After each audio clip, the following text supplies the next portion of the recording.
Assalamualaikum hörmətli televizor Washington munbiriga xoş gəldinglar. Washington munbirining 6-cı sanında yana sizlar bilan yüz görüşdük. Hörmətli televizor kögüçülər, həmmənlərə məlum bolğandək 2017-ci il Uyğurlarning vəziyyəti fəvqəladə bir yıl oldu. Bu yıl Uyğurlar duş gələn ən ağır məsələlərdən biri Xitayning məzkur rayonunda qurğan yepiq tərbiyələş mərkəzləri.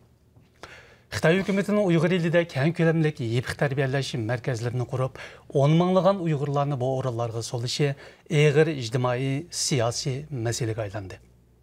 Onun Uyğurlarga elib gələn iqtisadi, ictimai, kişilik hüquq, kişilik turmuş, təlim tərbiyə, psixologiya və insani cəhətlərdəki təsirini təsəvvür qilish müşkil emas.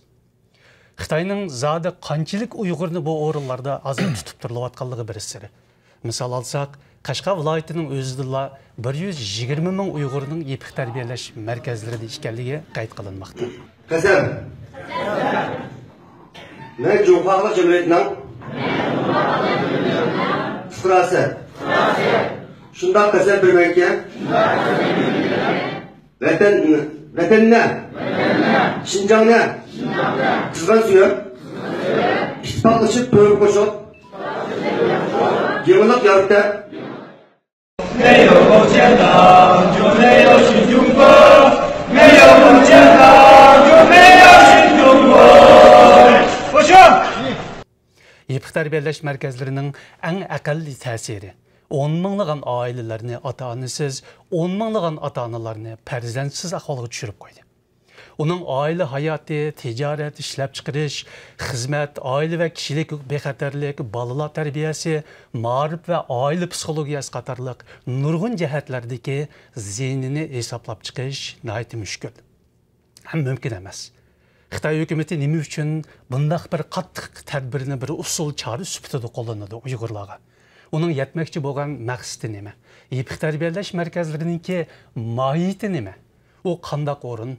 Xitay cəmiyyətində nemişki onunla qarşı hazırki qədər heç qandaq bir sada çıxmaydı.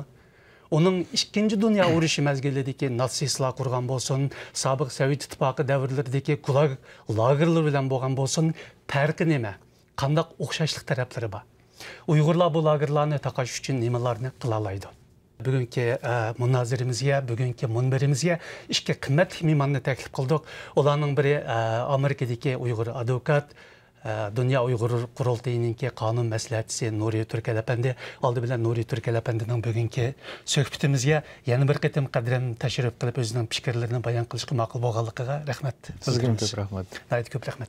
Bugun programmamızga yana bir qimmatli mehmonni taklif qildik. Bo'libmi programmamizning Xitoy xalqi nuqtasidan, Xitoy ziyolilari nuqtasidan bu yepiq tarbiyalash markazlariga qanday qarayotdi?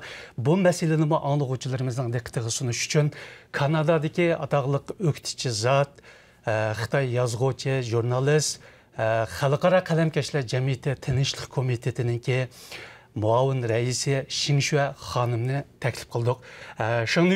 Xing xonim, yaxshimisiz? Bugungi programmamizga xush keldingiz. 谢谢主持人好，嘉宾好，观众朋友好。看来我需要学习维吾尔语了。 Balkim sizning bu xabaringiz bor, Xitoy hukumatı hozir Uyg'urlar diyorida ko'plagan yepiq tarbiyalash markazlarini ta'sis qildi. Biz bugungi muhokamada mushu masalaga qarab chiqmoqchi bo'layotimiz.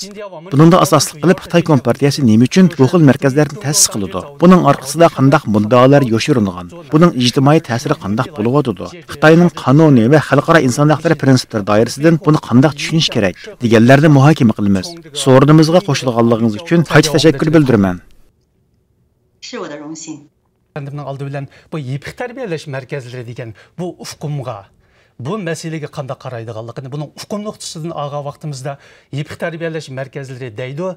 Ama lekin bununla qarğa vaxtda bununla solanğan insanların köplüğü, uyada solanıvatqan cəmiyyətinin bu yepiq tərbiyələş mərkəzlərinin Uyğur cəmiyyətinin hər sahalarına göstəriyotqan təsirləri nöqtəsindən ağa vaxtımızda bu intayin Uyğurlar ilgiri görülüb baxmagan bir köləm misli dairəsi deyilib berilyotdu. Siz bunu ufqum nöqtəsindən qanday təhlil qilasiz bu yepiq tərbiyələş mərkəzləri? Endi bunu fuqum jihatdan qaraydigan bo'lsak, buni xalqaro dunyo tarixidagi fuqum atılışı ve Xitayning o'zininki cemiyet ve kanun tüzülüm tarixideki atılışı ve hukumaga qarab turib ayrışıq boludu. Men xalqaraniki kelsek, bu Hitler'ninki qurgan 1933 yıldan 45 arlıqda qurgan 50 mingdan artıq kempirniki jig'ilish lagerininki ba'zilarining tusi ham shu hozir Şərq Türkistanda Xitoy hakimiyeti qurib chiqqan atalmış tərbiyələş mərkəzinə oxşaydı. Onun da heç qandaq ayıplaş olmagan. Şu siyasi göz qarışı Hitler'ninki siyasətə qarşı deb qaralğan yoki Yahudi nimisi kimlik fikri millet göz qarışı güçlü qo'ygan yoki o'miz keləcəkdə bu bizga ziyon bo'ldi deydigan odamlarni so'roq qilmayli yig'ib olgan. Bu jihatdan qarasangiz o'xshaydi. Ondan keyin bu Xitoyning o'zininki davlat ichidagi tarixi qaraydigan bo'lsak, bu tarixda emgaklar o'zgartish deb baxtdi. Ondan keyin siyosiy o'rganish ko'rsatib baxtdi. Buni ham 2013-yil 12-oyga qadar davom qilgan. Bu Xitoyning o'zininki qonunning 37-moddasida birisini tutish uchun qarlıqçı ya sotçu onun emri veriş gerek. Yani bu Uygurlardan başka, belki Tibetlerden başka özünün vatandaşlarına işledivatkan bir kayıt tüzüm. Yani bunu halkaradan ait şu öz tarihteki, özününki Xitoyninki şu kanun sistem tarihteki emgekle özgertiş Xitoycha lawjo deydi onu. Onun ait tanqid fikirler bu ketken hatta özününki Ali Sot Mahkemesi Adliya Ministrliğinden bunun karşı fikirler bu açqa xalqaranın besim bilan 2013-yil buni o'zgartdi. Lekin u qandaq bir nimaga o'zgardi desangiz, xuddi Amerikada baliq qirdirishni ayollarning huquqi, salomatlik masalasi deb ismini o'zgartib targ'ib qilayotgandek, u emgaklar o'zgartish maydonining ismini o'zgartdi, lekin bu sistem, bu practice, bu qilmish davom qilyapti. Mahiyat o'zgarmadi. Mahiyat o'zgardi, ism o'zgardi. Buni natsistlar Germaniyasining 2. Dünya urushida 30-40 yillarda qurgan yig'ilish lagerlariga biraz o'xshatdingizda, ammo Xitoy hukumati buni bir siyosiy tarbiya degan bir qalpoqni kiygizib qo'yapti-da. Bu termin buni ifodalamdi yana. Buni ifodalamaydi, yanalam G'arbning tarixini, siyosiy madaniyatini naql keltirish to'g'ri keladi. Siz belki bilasiz, Angliyada George Orwell degan bir yozuvchi bo'lgan. 1984-yilda bir kitap yozgan. O kitapda tasvirlangan jamiyat ne hazır Uygurlarla bir şey kivatkan cemiyet. Mesela o kitaptaki tasvirlagan cemiyette devlet müdafiə ministrini teşvik ministri deydi. Teşviqat ministrini rastçıl ministri deb ilan qılıdı. Yani muşunda qilish arqılı Uygurlarning muşu tərbiyələş mərkəzinin nemilikini mi nurg'a adamlar uqmaydi. Çünkü bunaki bir sistemlik tutuluş jarayoni yo'q. Ayıplanish jarayoni yo'q. Onun içinde nimalar bo'lyapti, ondan xabar yo'q. Ondan chiqqandan keyin onun kelajagi nima bo'ldi, undan nima yo'q. Shunga bu shu Orwellian society'da barib ellarda atlayotgan bir sistemni yangi bir normal Xitoylarning tırnaq ichidagi yangi bir normal jamiyat muhitini shakllantirmoqchi.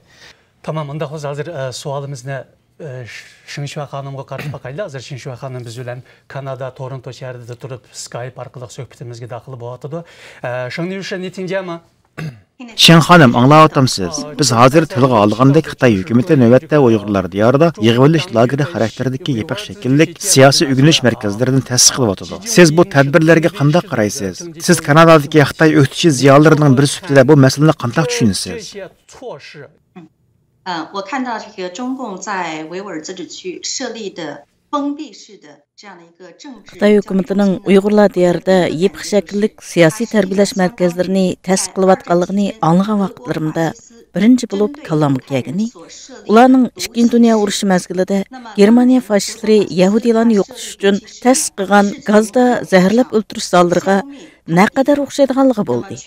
Ayni vaqtda Germaniya fashistlari gazda o'ltirish uylarini ta'sis qilganda bu joylarda o'z dushmanlarining jismini yo'qotishni maqsad qilgan edi. Darvaqa bu jarayonda sansizlagan Yahudilar bu zallarda hayotidan ayrildi. Halbuki navbatda Xitoy hukumati Uyg'urlar diyorida ta'sis qilayotgan yepiq shakllik siyosiy tarbiyalash markazlarini amaliyotda kishilarni mingsini yuydigan zaharlab o'ltirish zallari deyishga bo'ldi. Uni Germaniya fashistlarining ayni vaqtdagi gazli zaharlab o'ltirish zallariga selishtirganda natijasi razil va qabih. Chunki buningda insonning o'y fikri, ruhi, ideyasi, iradasi, g'ururi qatorliq nuqtalardan odamlarni o'zgartirish maqsad qilindi.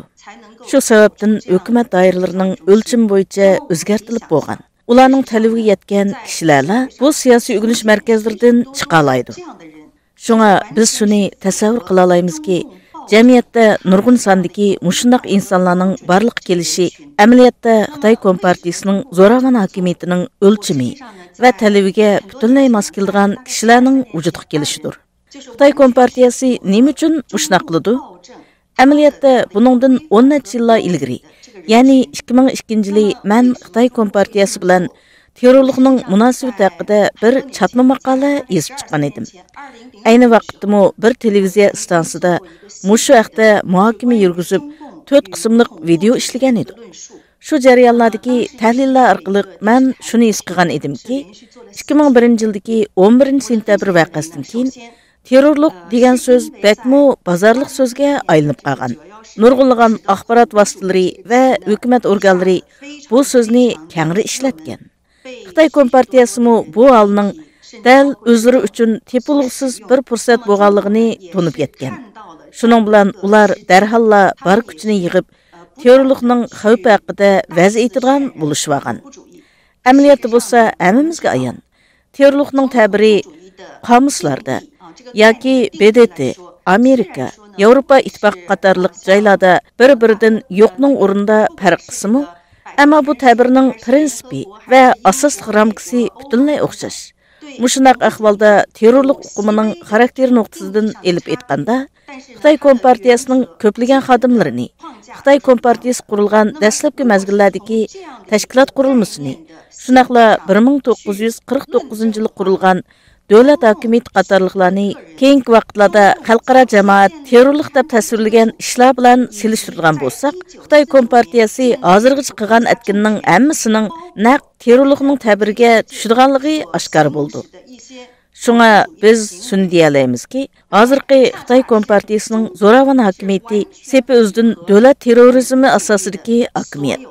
Shu sababdan terrorizm asosidagi bu hokimiyat sizlarning Uyg'ur avtonom rayoni degan joyda ijro qilayotgan barcha tadbirlar dal mushu zo'ravon hokimiyatning ehtiyojiga naq uyg'un keladi. 都吻合于他这样的一个暴政政权的需要。那当然还有别的很多。还有一个问题就是说，中国当局总是说刚才我 Shundaq Shen xonim, bu yerda yana mundaq bir masala mavjud. Xitoy hukumati izchil holda siz bayatni tilga olgan terrorlik va asabiylikka qarshi turish lozimligini, shuning uchun mushundaq qattiq tadbirlarni elish zarur ekanligini deb kelyapti. Ammo yaqinda ma'lum bo'lishicha, Xitoy hukumatining yuqori darajalik amaldorlari hamda Uyg'urlar diyoridagi yuqori darajalik amaldorlar mundaq bir masalani ta'kidlayapti. Ya'ni ular Uyg'urlar diyorining tarixi, dini, millatlar munosabati va boshqa sohalar haqida xato qarashlarda bo'layotgan kishilarning ideyasini o'zgartirishning zarurligini, shu sababdan mushundaq tadbirlarning yo'lga qo'yilganligini izohlayapti. Xitoy hukumatining mushundaq o'xshamagan fikrdagi kishilarning ideyasini o'zgartirish huquqi bor deb qaramsiz? 实际上呢，中共它不仅仅是一个恐怖主义的这样的一个政权，而它是一个非常邪恶的这样的一个团伙。它对社会 Amaliyotda Xitoy hokimiyati yolg'iz terrorlik asosidagi bir hokimiyat bo'lib qolmasdan, u yana to'limi razil bir guruh hisoblandi. Bu guruhning jamiyatni, odamlarni, shuningdek hamma tarafni qattiq kontrol qilishni istash xohishi dal shu razillikni chiqish nuqtasi qiladi. Xeyli ko'p kishilar mening bu yakunimni anglaganda balkim uni qabul qila olmasligi mumkin. Gerçi Xitoy Kompartiyasi o'tmishdagi o'xshash bo'lmagan bosqichlarda va o'xshash bo'lmagan joylarda o'xshash bo'lmagan kontrollik tadbirlarini ishga solib, boshqalarga o'xshamagan darajada ziyonkashlik qilgan va bostirgan bo'lsa-mu, ammo uning xarakteri boshdan oyoq bir xil bo'lib kelgan. Bugungi kunda Xitoy hokimiyati nima uchun bu qadar vahshiy va razil bo'lgan kontrollik choralarni ijro qiladi desangiz, bu amaliyotda dal ularning o'z vujudidagi krizis bilan munosabat. Ya'ni bir jihatni olsak, Xitoy Kompartiyasining ko'plagan hukmronlik vositasi amaliyotda uning o'zidagi manfaat guruhi bilan çemberçes bağlandı. Yani ularning mustaqillikqa qarshi turishi, bo'libmi Uyg'urlarning mustaqilligi, Tibetlarning mustaqilligi, Tayvanning mustaqilligi, Mo'ng'ullarning mustaqilligi, hozir bosh ko'tarayotgan Hong Kongning mustaqilligi deganlarni buncha ko'p kuch bilan qattiq kontrol qilishga urinishi amaliyotda dal mushu g'oyat zo'r hokimiyat sistemasining ikki qismida bir-biriga tayinishchan manfaat guruhining mavjudligidir. Dal mushu guruhning sonsizlagan parxo'r amaldorlari mushu guruhning mavjudligiga tayinib parazitlarcha yashayotidi. Masalan alsak, Şinjan va Tibet rayonlaridagi Kompartiyaning yuqori darajalik amaldorlari mushu usulda yashaydi. Ular Beijingdan texnik ko'p miqdorda muqimlikni saqlash xarajati elish, boshqalarni bostirish orqali texnik ko'p foyda yaratish uchun Uyg'urlarni yolg'iz Uyg'urlarni emas, yana o'zlarining hokimiyatiga shilting otadigan har qanday kishini butunlay o'zgartirish, assimilyatsiya qilish, hatto yo'qotishga kirishyotidi. 是所有他们认为可以挑战他们权利的人，要把这些人能从根本上去改变、同化，甚至消灭。 Bizga ma'lum, natsist Germaniyasining yig'ilish lagerlarida ular maxsus yahudilar va boshqa o'qituvchilarni jismoniy jihatdan yo'qotishni nishon qilgan. Ammo Xitoy hukumatining o'zlari bo'lsa, Uyg'urlar diyoridagi bu siyosiy o'rganish markazlarida maxsus kishilarning xato ideyalarini o'zgartirish asos qilinganligini da'vatadi. Siz bu ikki xil ahvolni qanday silishtirish mumkin deb qaraysiz? 就是这个问题，就是说呢，他的这种所谓的改变。 Mening da'vatqinimmo dal mushu masalalar. Ular da'vatgan atalmish o'zgartish, ya'ni bir insonning ruhiy dunyosini, vujudini, irodasini, ideyasini, hissiyotini o'zgartishdek bu urinishlar mohiyatda mayli qaysi nuqtadan qaramayli, insonning tug'umi bo'lgan odamiylik tabiatini yo'qotish. Shu orqali bir insonni o'zlari qabul qila oladigan, shunaqla o'zlarining talabiga va o'lchamiga tushadigan bir maxluq qilib kurashtirib chiqish jarayonidir. Amaliyotda bu xil siyosiy tarbiyalash markazlari dal shakli o'zgargan siyosiy jihatdan zaharlab o'ltirish o'rinlaridir. Uning maqsadi bir insonning aslidagi insonligini butunlay yo'qotib etib, uni o'zlari ehtiyojli bo'lgan biologiyalik maxluqqa aylantirishdan boshqa narsa emas. Uningda biz da'vatgan o'rtaq qimmat qarashidan asarmi yo'q. U butunlay hozirgi Xitoy Kompartiyasining zo'ravon hokimiyati va uning majburlashi orqasida hech qanday vijdoniy tuyg'uga va insoniy qimmatga ega bo'lmagan, to'g'ri xato va haq to'g'riliq va yoki insoniy e'tiqod to'g'riliq hech qanday tushunchaga ega bo'lmagan, hayot qilishni o'zga hech qanday talabi bo'lmagan bir turkum maxluqotlarni vujudga keltirish urinishidan boshqa narsa emas. Bu to'limi qabahatlik, shundaqla bakmi vahshiy bo'lgan bir hodisa. 是非常残暴、非常可怕的一个现象。 Işin xanımdan anladık sözlerini. Natsistlarning lageri bilan Uyghur Abdunum rayonidagi ma'rif tarbiya, ta'lim-tarbiya markazlarini o'zaro selishtirdi. Buni texma xatarlik bir siyosiy zaharlash uyi degan masalani o'tirib qo'ydi. Endi biz bilamiz Xitoy hukumati bu o'rinlarninki Uyg'urlardagi radikallikni tozalash, ikkiyuzlamachilik, bo'lgunchilik fikrlari, ideyallarini tuzitishni maqsad qilganligini ilgari surib keldi dedik. Ammo bu yerda so'langan odamlarninki yuqorqi terminlar bilan aloqasi yo'q kishilar qarasangiz.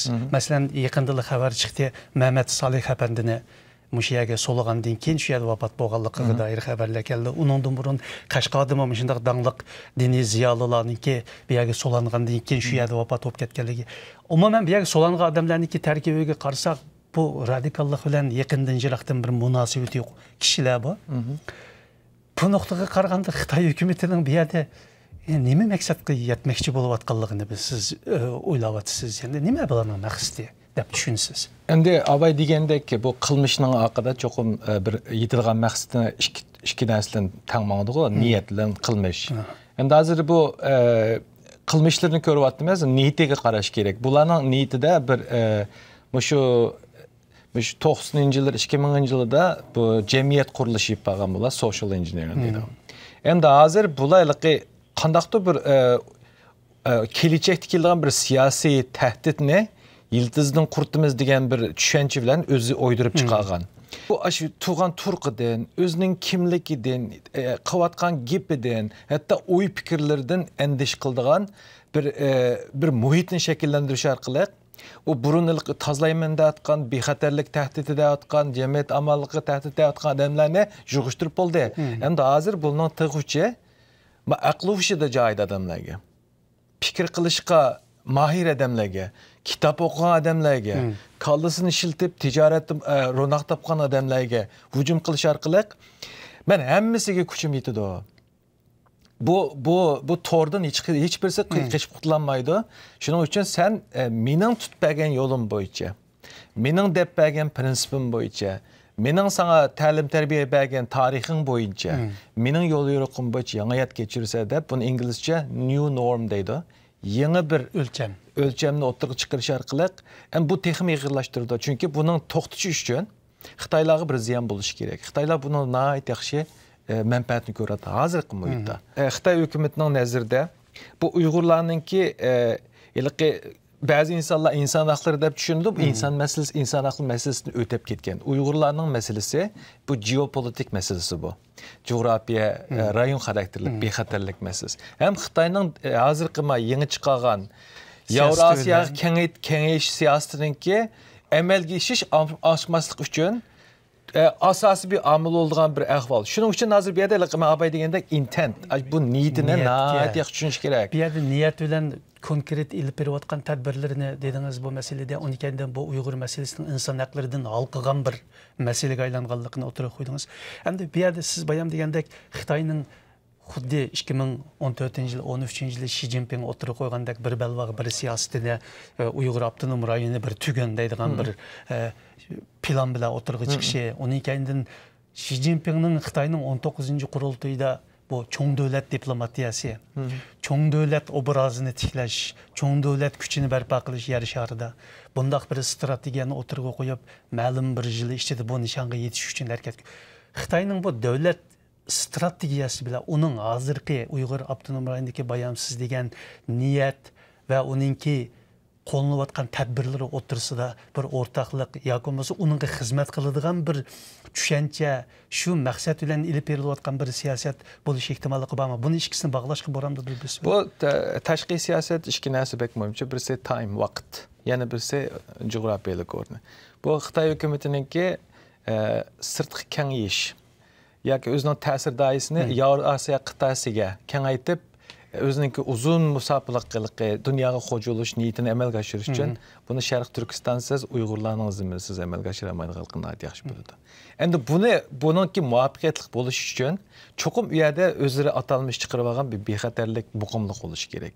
U muqimlik deb sapsat taqamlab bo'lmaydiganligini o'zim his qildim. Shuning uchun bu yerda hozir bular bir Uyg'ur xalqini bir ro'yi kasal girdaviga zo'lash orqali tug'ay yeridan, yegan ishidan, so'zlayotgan so'zidan, o'qiyotgan kitobidan, hatto kallasida qilayotgan fikrdan endish qildigan bir yangi muhitni shakllantirish orqali bular endi da'vatgan jamiyat amonligini, millatlar ittifoqligini o'tirib chiqarmoqchi. Sizning bayam degandek Orwellning romanida yozilgan bir jamiyatni barpo qilish. Shu Orwellian societyni jamiyatni o'tirib chiqarib, hatto bizning Uyg'urlar shu saqchilarni, shu askarlarni bizning hayotimizga tichamallik ekvatida deb qaraydigan. Gerçi shularning qo'lidan ezilayotgan bo'lsa-mu. Uningdagi tashviqotlarni to'g'ri deb haqiqatni ishonmaydigan hozir ko'ryapmiz bunday ishlarni. Bu shu Orwellian societyni Xitoy amalga oshirish orqali o'zining uzun muddatlik siyosiy nishonini amalga oshirmoqchi. Endi biz yepiq tarbiyalash markazlariga qaytib kelsak, masalan, yepiq tarbiyalash markazlarining ichidagi ahvollar bir sir bu hamda. Hech kim bilmaydi buni. Xitoy hukumati qo'pab buni bir tashqi dunyoga yoki bo'lmasa o'zimizning aholisiga bir tushuntirib boqqan yeri yo'q. Bunday ahvollarda sizningcha bo'lganda Xitoy bu Uyg'urlarni haqiqatan uning maqsadi bir Uyg'urlarning shu ideyasini o'zgartirish bo'lsa, bu maqsadga yetalamdi ular shunday bir tadbirlar orqali. Xitoyninki hozir shu bir narsa yetib bo'ldi. O nimaga yetib bo'ldi desiniz, qanday odamning tarbiyalash kursiga borganligini avom xalq hozir to'g'ri bilmayotdi. Buning sababi artificial intelligence deb shu texnologiya bilan nega bordingiz, nerda turdingiz, qaysi davlatga bordingiz, qachon pasport oldingiz, qanday so'rovlarni, qanday gaplarni qildingiz, o'qituvchi bo'lsangiz, leksiya so'zlagan nimalarni qildingiz, do'stlaringiz bilan qaysi kitobning gapini qilishdingiz, qaysi bir Uyg'ur mutafakkirga, qaysi bir olimga havas qilasiz, bu narsalarda Xitoy hukumati uzun yillardan beri arxiv tug'izgan bo'lg'achqa Şu kompüter sistemideki narsalar İngilizce arbitrary deymiz, xalığancha. Bunu tutup apekirip atıdı. Hazır muşunun öz olan Uygurlarning nimasida bir qo'rqinish. Hatta talağa chiqib bir sosyal hayat, cemiyet hayatı normal davom qilishdak bu muhitmi asosida yo'qotadi. Masalan, bir necha yilning oldida internet kirganli bo'lsak, Uygurlarning choy o'ynatgan, to'y o'ynatgan bir narsalarni ko'ratdik. 2013 bilan shu 16-yil orasida. Bu dunyo bamiga yeriqan bo'lgan internetni vizlanilib, men buni bir nima deb tozaqning boshlanishi deb o'ylayman shuni. Hükümet asasda az bu çünkü koyutuş arkalık siz neye varırsınız? Yani kişilerin istekleri bu çünkü bu insanın aklışında fikirine bunu fakat söz hareket arkalık oturup çıkarış ya onu bir cezimleştiriş mümkün. Onu fakat o sen neyim oylaysa da bir insandan ağınılmaydı. Onun hareket arkalık bağa yerler diye sözü. Bu Uygurların koyutuş arkalık bunlar bir arxip doğuluşu başlayan uzun yıldan beri. En daha hazır karayılgan bolsanız muş kempki verip atkanın torası Arap devletlerine bağlan, Türkiye'ye bağlan, Orta Asya'ya bağlan. Onun dikin Amerika düşman dep karayılgan devletler okuqçular. Bunu ekilip arxip doğulganmış artificial intelligence'ның neticesinde xalığancha nima qiladi. Bu gapingizning xulosaligi vaqtimizda bu yerda kimni tutish, kimni tutmaslik masalasini o yerlik saqchi organlari yoki bexatarlik doiralari emas, kompyuter belgilayotdi demoqchimi? Kompyuter belgilayotdi, kompyuter belgilagandimi, burun normal deb qaralgan qilmishlar asosida. Burun hukumat o'zi yo'l qo'ygan sayat tarix asosida. Burun hükümet öz koyup bergen ammaviy sorunlardaki söz erkinlik asasida hazır bu arkadan dilo arxip bulup çıkıp bularning beshiga şu solunayotgan kişiler. Mesela hazır şunda çok ziyalilardan bir netisi turmada. İsmini ataştan acıt yok. Onundakin ticaretçiler turmada. Bu ticaretçiler bir xeyri sahavet işleri qilgan, mektep sağgan, üyelerde halkım deb nutq so'zlab qolgan yerlar oluş. Şu demek hem de bu Kızını yağlık atıp koygan atalar. Yağlık atıp onim qilgan, Uygurlar to'y qilsa deb tashabbus qilgan, yemek içmek halal bo'lish deb tashabbus qilgan, Uygur tilini uyda so'zlashing kerak deb tashabbus qilgan, allag'inlar o'tag'an chaqda ma millat yo'qolib ketib bor deb ular ancha mechta nazariya so'zlagan, mushlarning hammasi shu artificial intelligence da tarix olib, hozir shu handpick tallab ekirayotgan bir nimaga sababchi bo'lyapti. Şuna hazırımızın ma xalqning beshiqiyotga eng chong kulpatning biri kimning kirib, kimning chiqadiganini hech kim uqmaydi hozir. Endi buni Uyg'ur jamiyatiga ko'rsatayotgan shu siyosiy demak, ijtimoiy, iqtisodiy, insoniy kundalik turmushdagi ta'sirlarga qanday bir bizning Uyg'urlar nopos bakchiqda tutilgan nopos. Uyg'urlar nihoyat xushxo'y, nihoyat umidvor, qanoatchan bir millat. Shuning uchun Uyg'urlarning nimasida shu tilidimi, shu depression degan qalam shu g'arb ellarida jiqishiladigan so'z bor, ashta so'zlar yo'q. Bizda Uyg'urlarda ro'y kasal bek az bo'ldi. Shunda. Hozir ham mushunda davom qilgan bo'lsa, bundan keyin endi bir jamiyatda sog'lomlik masalasimi, ro'y sog'lomlik masalasimi nihoyat bir cho'ng masala bo'ldi. Undan keyin alag'inlar orasida, urug' tuqqanlar orasida qutblashish shakllanadi. Undan keyin normal bir tijoriy yo'lda qilayotganlarningki yolu to'sildi. Chunki bir yerlarga berishdan endish qilgan bo'ladi. Ondan keyin bir yangi ishni boshlab, bir xayr saxovat ish qilganlar, xayr saxovatni joyi qilmasa, u bo'lginchilikni urg'uncha chiqqan bo'ladi. Shunday qilib, hozir bir odam qiyos qilishni xohlamaydigan bir muhit shakllanish oldida turdi. Hozir Nuriy Efendi bu xildagi siyosiy o'yinish markazlarining Uyg'ur jamiyatiga siyosiy, iqtisod va boshqa jihatlardan keltirgan ta'sirlari haqida to'xtaldi. Siz bu jihatda qanday o'ylaysiz? Yana biri, hozir bu xil markazlarga so'lib Uyg'urlarning soni bakmi ko'p bo'lmoqda. Bir qism xalqaro tashkilotlar bu xildagi so'lib kishilarning sonini 1 milliondan oshadi deb qarayotganligi ma'lum. Bundaq zo'r ko'lamlik qo'lga olish va yig'ilib tarbiyalash qilmishining Uyg'ur jamiyatiga etkagusi iqtisodiy va siyosiy jihatlardagi salbiy ta'siri haqida siz qanday o'ylaysiz? 会带来哪些负面的作用？虽然是我听不懂维吾尔语，但是我是非常的相信他会有非常精彩的评论。 Mən Uyğurca bilməsəmmi, işəncim kamil. Nuriy Əpəndi cəzmən nəhayət yaxşı fikirlərini oturub qoydu. Hazır Uyğur cəmiyyəti duş kelivatqan bu əhvallar yana bir yaxdan bütkül Xitay cəmiyyətinin umumi əhvalı bilan bağlanışlıq olub çıxıdı. Biz ko'ryapmiz. Hozir ishkirdagi ko'plagan Xitoy o'lkalarida sadoqat usuli o'ynash, madaniyat inqilobi mazgildagi qizil naqshlarni aytish hodislari yamrayotdi. Bu ahvol hozir davlat raisi bo'lib turayotgan Xi Jinpingning shaxsiy xarakteri bilan zo'r darajada munosabatli. Men boshqa munbarlardami bu qarshimni o'tirib qo'ygan. Xi Jinping qora niyat, zaharxandilik, rahimsizlik va hamoqatlik mujassamlashgan bir rahbar. Шуңа өткен нәтиже елда Xitoy jamiyati mushundaq bir yo'nalishga qarab tez suratda siljiyotdi. Шуңа Uyg'urlar diyorida o'tirib chiqayotgan bu hadislar Xitoydagi bu yuzlanish bilan ma'lum darajada munosabatli. Shuning bilan bir vaqtda bu joydagi yerlik aholining madaniyati, iqtisodiy va ijtimoiy mavjudligiga o'xshash bo'lmagan darajada cho'nqur ta'sirlarni ko'rsatdi. Bu bakmi qo'rqinchli ahvol. Nimishqa bundaq deysiz deb so'rasangiz, bizga ma'lumki, bu xildagi yepiq shakllik siyosiy o'rganish markazlarida insonlar hokimiyatning ehtiyojiga mos keladigan shaklga aylanishi lozim. Shu vaqtda u kishi bundaq joylardan chiqa oladi. Shaxsga nisbatan aytganda bu azobni tasavvur qilg'ili bo'lmaydi.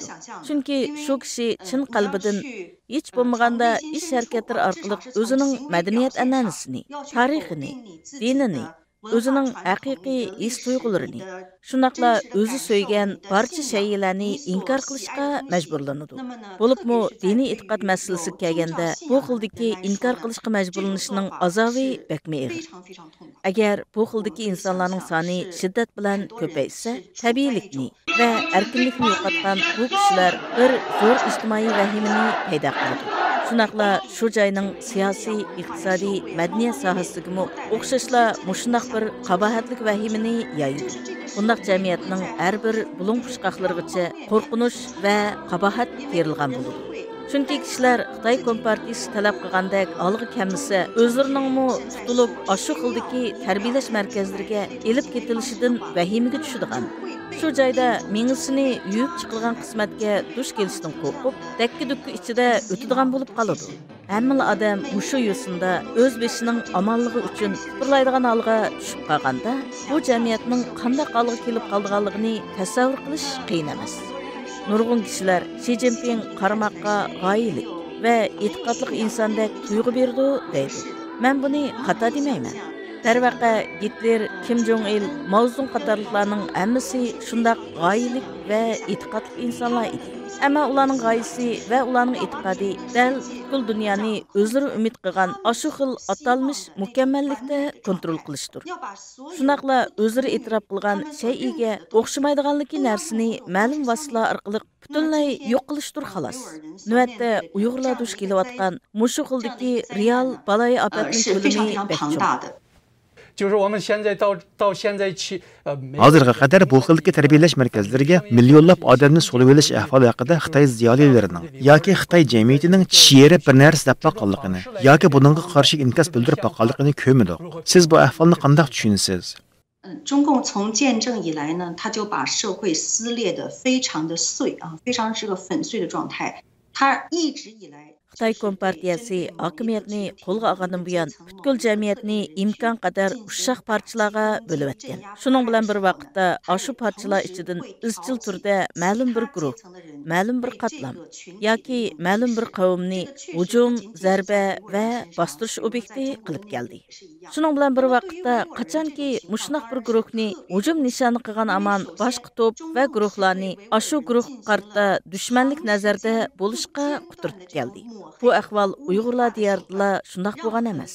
Ichkirdagi Xitoy o'lkalaridami o'xshash yo'sinda kelgan. Lekin Uyg'urlarga kelganda bu ahvol bakla gavdlik bo'lyotdi. Chunki Xitoy Kompartiyasi nurg'un yillab armay talmay Uyg'urlarning nomiga qora suvab, ularni boshqalarga badbashir qilib ko'rsatib keldi. Buning bilan sansizlagan Xitoy fuqarolari his tuyg'u jihatdan osonla, Uyg'urlarning ko'p qismi terrorchilar ekanda, ular bakmi vahshiy insonlar ekan, ular mundaq ekan, ular undaq ekan deb o'ylab qelyotdi.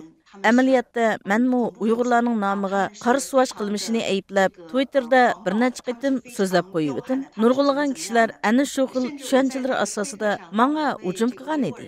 Shunga bu hodisani tubdan tugatishning eng unumli chorasi qo'lma-qo'l Xitoy Kompartiyasining hukmronligini ag'dirib tashlashdir. 联合起来推翻中共暴政。